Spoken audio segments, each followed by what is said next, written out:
এবার ট্রাম্পকে সরাসরি চ্যালেঞ্জ জানালো চীন। বিশ্ব রাজনীতিতে টানটান উত্তেজনা দেখা দিয়েছে। মধ্যপ্রাচ্যের রণক্ষেত্রে কি এবার সরাসরি প্রবেশ করতে যাচ্ছে এশীয় পরাশক্তি চীন? একদিকে ইরানকে ঘিরে যুক্তরাষ্ট্র ও ইসরায়েলের ক্রমবর্ধমান সামরিক চাপ, আর অন্যদিকে সমস্ত মার্কিন নিষেধাজ্ঞা উপেক্ষা করে পারস্য উপসাগরের চীনা ট্যাঙ্কারের শক্তিশালী অবস্থান। যখন ওয়াশিংটন ও তেহরানের মধ্যে শান্তি আলোচনা ব্যর্থ হয়েছে, ঠিক তখনই চীনের প্রেসিডেন্ট শি জিনপিংয়ের একটি মন্তব্য বিশ্ব রাজনীতিতে নতুন তোলপাড় সৃষ্টি করেছে।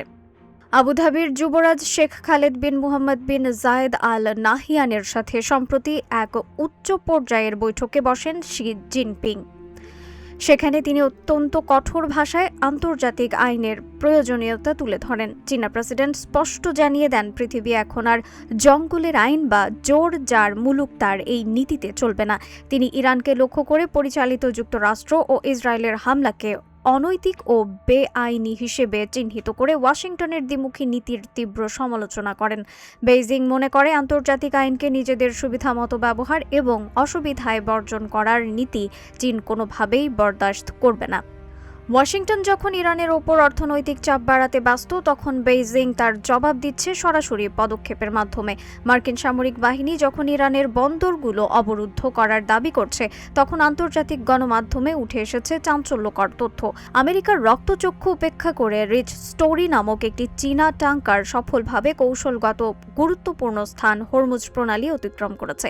এছাড়া মুরলি কিষান নামের আরেকটি বিশাল জাহাজও তেল সংগ্রহের উদ্দেশ্যে অগ্রসর হচ্ছে।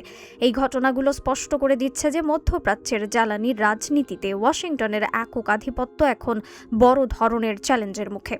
এদিকে ইরানকে সামরিক সহায়তা দেওয়ার অজুহাতে চীনের ওপর নতুন করে শুল্ক আরোপের হুমকি দিচ্ছে মার্কিন প্রশাসন। তবে বেইজিং এই অভিযোগকে সম্পূর্ণ ভিত্তিহীন ও বানোয়াট বলে উড়িয়ে দিয়েছে। চীনের পররাষ্ট্র মন্ত্রণালয় হুঁশিয়ারি দিয়ে বলেছে, এই ইস্যুতে শুল্ক বাড়ানো হলে বেইজিং পাল্টা ব্যবস্থা নিতে মুহূর্তও দ্বিধা করবে না।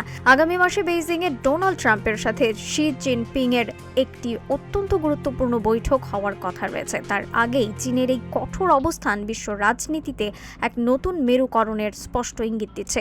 পরিশেষে বলা যায়, ইরানকে কোণঠাসা করার পরিকল্পনায় এখন বড় বাধা হয়ে দাঁড়িয়েছে চীন। শি জিনপিং বার্তা পরিষ্কার, মধ্যপ্রাচ্যে প্রকৃত শান্তি চাইলে আগে সামরিক আগ্রাসন বন্ধ করতে হবে। এখন দেখার বিষয়, ট্রাম্পের সাথে বেইজিংয়ের আসন্ন বৈঠক এই উত্তেজনা কমায় নাকি সংঘাত আরও চরমে পৌঁছায়। রিফাত আরা ইসলাম, ভোরের আকাশ।